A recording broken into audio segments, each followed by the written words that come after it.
Hello everyone, my name is Pakis Chand. Let's learn how to speak Urdu. Let's go!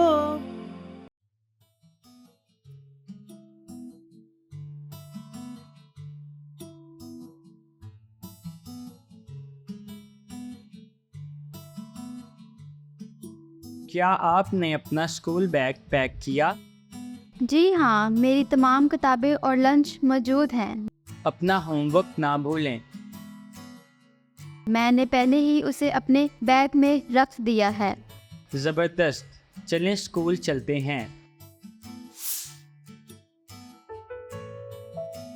क्या आपने अपना school bag pack किया? जी हाँ, मेरी तमाम किताबें और लंच मौजूद हैं। अपना होमवर्क ना भूलें। मैंने पहले ही उसे अपने बैग में रख दिया है। ज़बरदस्त, चलें स्कूल चलते हैं। क्या आपने अपना स्कूल बैग पैक किया? क्या आपने अपना स्कूल बैग पैक किया? जी हाँ, मेरी तमाम किताबें और लंच मौजूद हैं। जी हाँ, मेरी तमाम किताबें और लंच मौजूद हैं। अपना होमवर्क ना भूलें। अपना होमवर्क ना भूलें। अपना होमवर्क ना भूलें।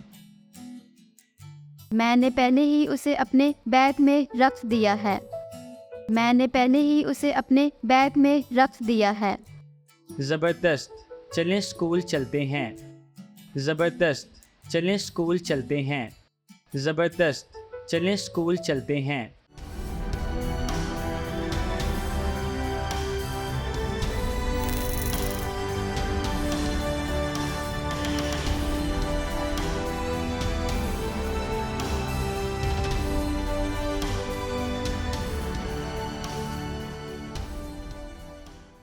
See you again.